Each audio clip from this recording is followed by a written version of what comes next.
Aujourd'hui, je vais vous montrer comment faire une tarte aux fruits qui m'a été suggérée par mon fils. Alors, je ne veux pas le décevoir. J'espère que ça va aller. Alors, il faut d'abord faire une pâte sablée. Vous allez avoir besoin de 240 g de farine, 90 g de sucre glace, 40 g de poudre d'amande, une pincée de sel, 130 g de beurre coupé en morceaux à température ambiante et un œuf. Voilà. On va d'abord commencer par les ingrédients secs. Donc la farine, le sucre glace, la poudre d'amande et une pincée de sel.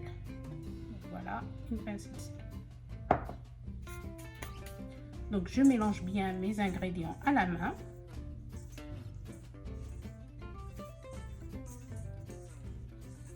Et je rajoute le beurre à petit à petit.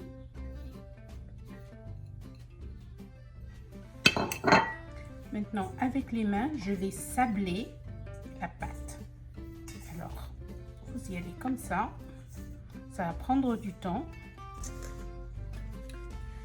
Donc, vous voyez, je sable la pâte. Ça ressemble à du sable, vous voyez. C'est pour ça qu'on appelle ça une pâte sablée.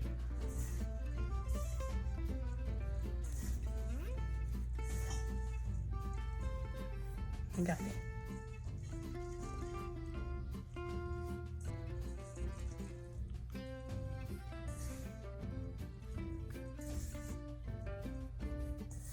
Voilà, tout est bien mélangé maintenant. Je vais casser l'œuf.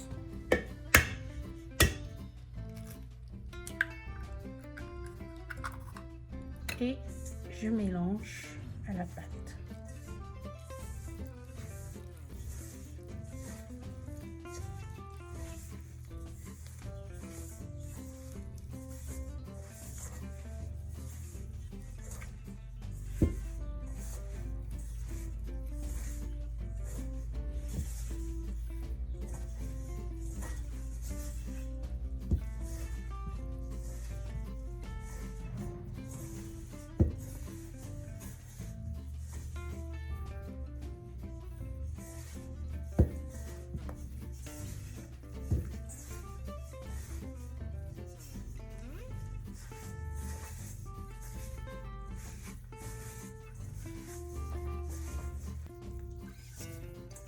Donc maintenant, je vais former une boule.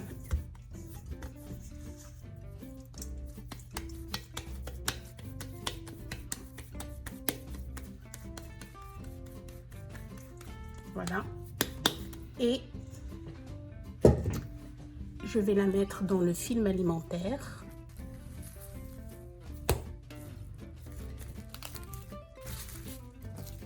Et je vais mettre la pâte au réfrigérateur pour la laisser reposer au moins 1 heure à 1 heure et demie. Alors pour la crème pâtissière, vous allez avoir besoin de 4 jaunes d'œufs, 100 g de sucre, 50 g de fécule de maïs, un demi-litre de lait, 500 ml. Et puis pour aromatiser, vous pouvez avoir de l'extrait de vanille ou autre chose si vous préférez. Alors pour commencer, on va verser le lait dans la casserole.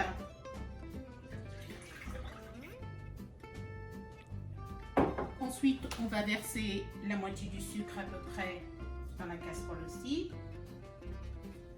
Voilà. Et on va porter à ébullition.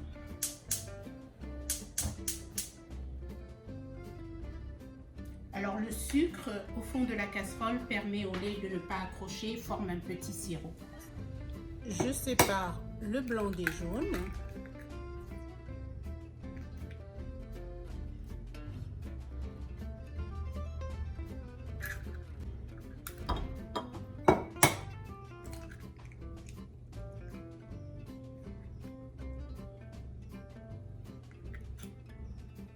Donc je vais mélanger les œufs avec le sucre.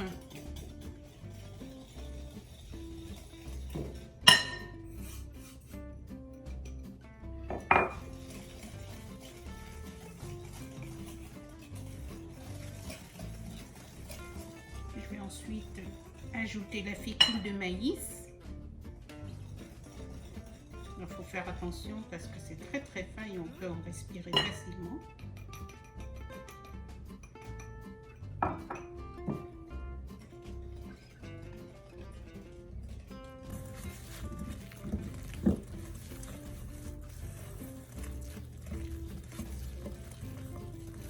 Maintenant, le lait est à ébullition, il est très chaud, mais pas bouillant.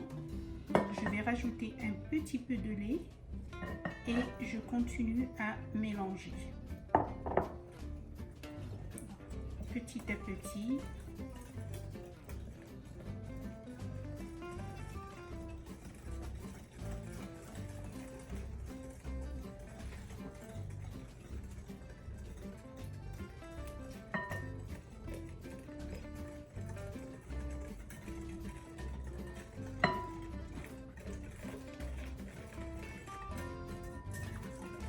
Je peux rajouter le reste du lait sans problème.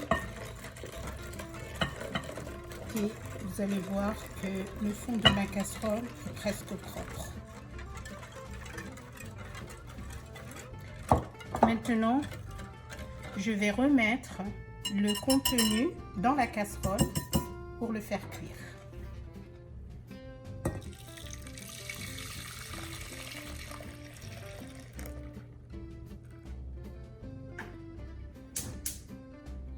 Je remets la casserole sur le feu et je continue de remuer constamment pendant au moins 1 ou 2 petites minutes. Voilà, ma pâte est prête. Je la retire du feu. Je continue à remuer très vigoureusement.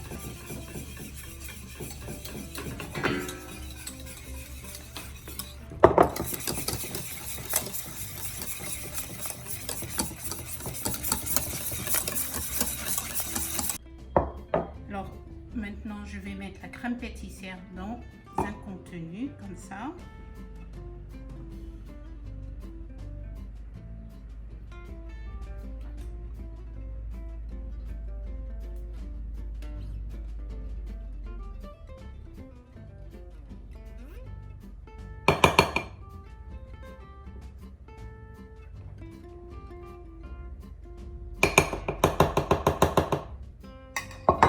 Et je vais mettre le film alimentaire dessus pour éviter que ça forme une croûte.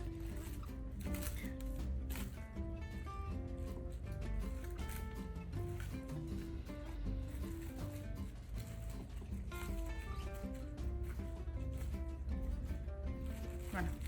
Vous laissez reposer et ensuite vous la mettez un petit peu au frigidaire. Donc maintenant je vais étaler la pâte. Alors moi, au lieu de fleurer le plan de travail, je l'étale avec 2 papiers pulvérisés. Donc voilà. Je prends mon rouleau à pâtisserie et je commence à étaler. Donc avec ça, c'est plus facile. J'ai juste à tourner comme ça et on travaille.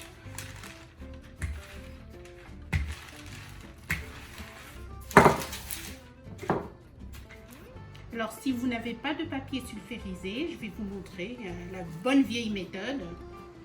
Vous mettez de la farine sur votre plan de travail et vous travaillez la pâte.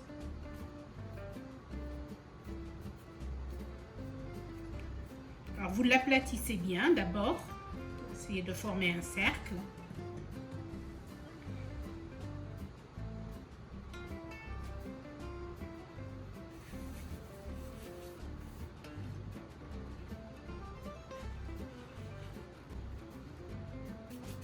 Et vous prenez votre rouleau et allons-y, allons-y.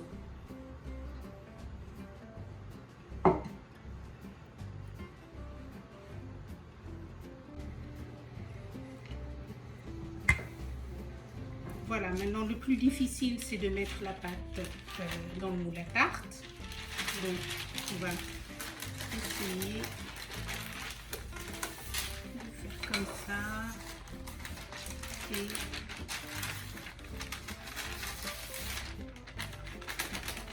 ne sais pas si j'ai bien mis au milieu.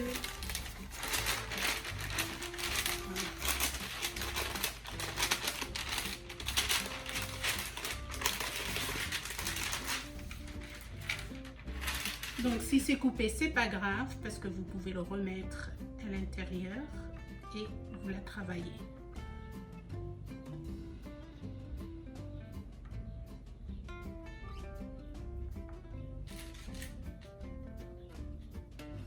Donc si vous avez des petits bouts, vous les remettez comme ça.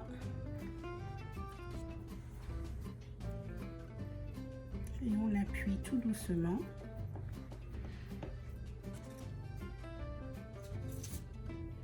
Donc maintenant avec le couteau, je vais couper l'excédent.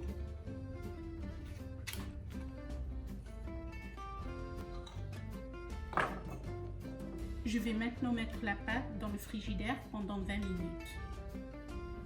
Alors cette fois-ci, au lieu d'utiliser le moule escamotable, je vais utiliser un cercle à tarte. Alors le plus difficile, comme je vous l'ai dit, c'est de mettre la pâte dans le rouleau. Alors c'est plus facile si vous pouvez faire comme ça. Et on va l'étaler là. Voilà. Alors, si ça casse, c'est pas grave.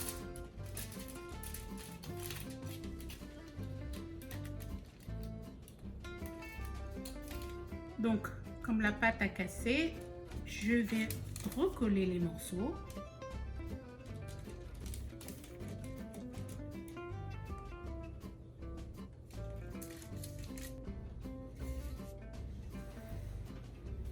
Voilà, je vais remettre ça au frigidaire pendant encore 15 à 20 minutes. Donc, pendant que les tartes sont en train de refroidir, je vais allumer le four à 350 degrés pour le préchauffer. Et voilà. Maintenant, je vais faire des trous avec la fourchette pour éviter que la pâte se lève à la cuisson. Et je vais l'enfourner pendant 25 minutes.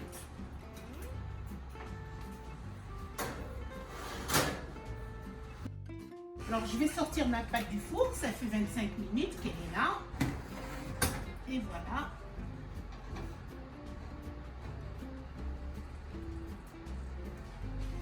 Et je vais la laisser reposer. Donc, j'ai les 3 éléments qu'il me faut pour dresser ma tarte. Le fond de tarte, la crème pâtissière et des fruits. Je vais commencer par rajouter un peu d'extrait de vanille à ma crème pâtissière.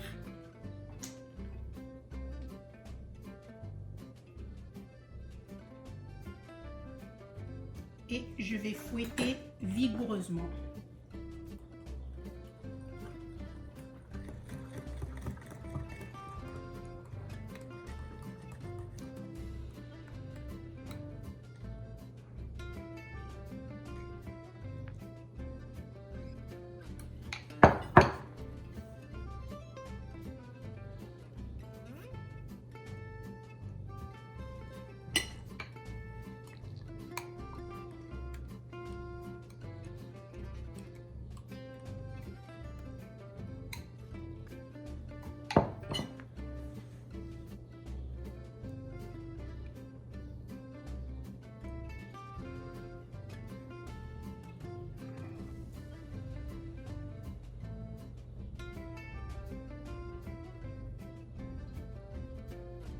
Donc voilà, la crème pâtissière est bien étalée.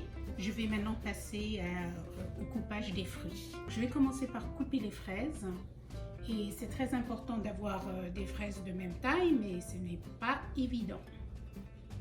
Donc on enlève le chapeau et on la coupe en deux. Voilà.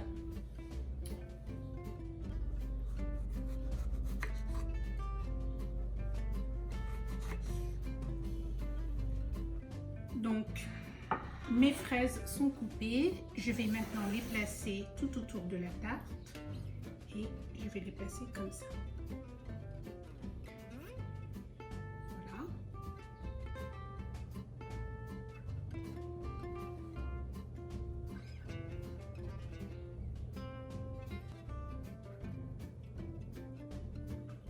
Et on va caser une petite dernière ici. Voilà. Non, elle n'est pas jolie celle-là. Et voilà. Donc maintenant je vais prendre les framboises et je vais faire un cercle au milieu.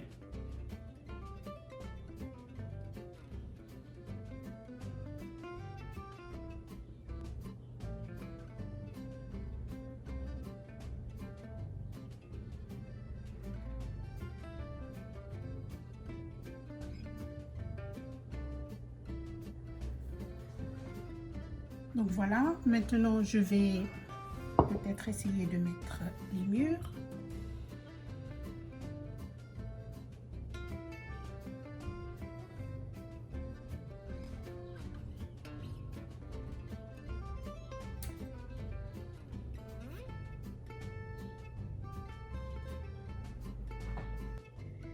Donc je continue avec les kiwis. Ça c'est un kiwi qui est vraiment jaune au lieu d'être vert.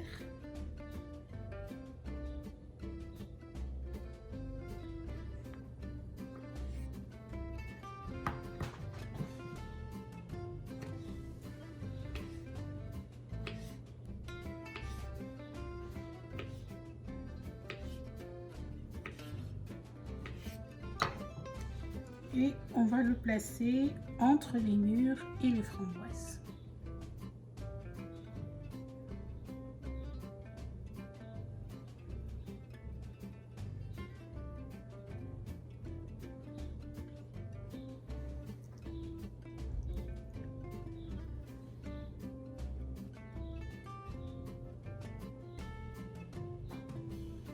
Enfin, je vais mettre les bleuets au milieu.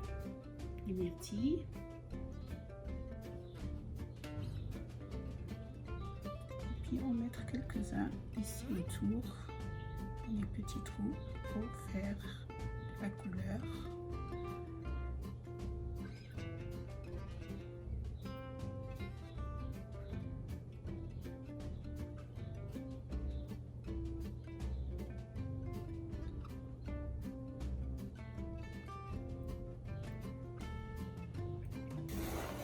Et voilà, presque terminé. Il reste encore une petite chose à faire. Alors pour faire briller la tarte, je vais créer un simple sirop avec de l'eau et du sucre. Donc il faut une mesure de sucre pour une mesure d'eau.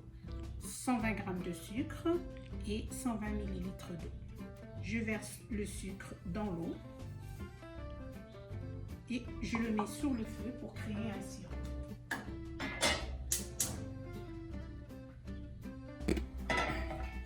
Donc le sucre est bien fondu, voilà, j'ai un sirop. Ça suffit comme ça. Je peux éteindre le feu. Et je vais rajouter de la confiture d'abricot à mon sirop.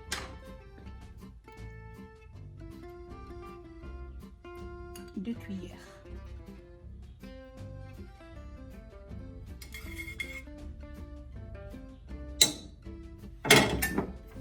Je mélange bien.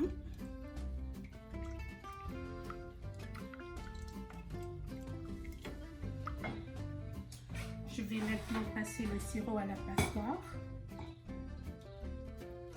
Comme ça, on n'a pas les morceaux d'abricot.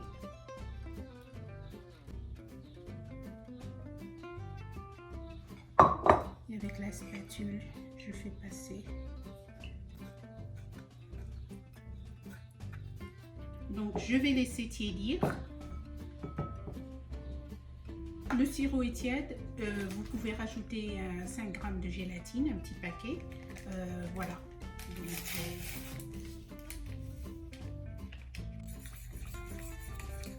Donc, je vais procéder au nappage maintenant.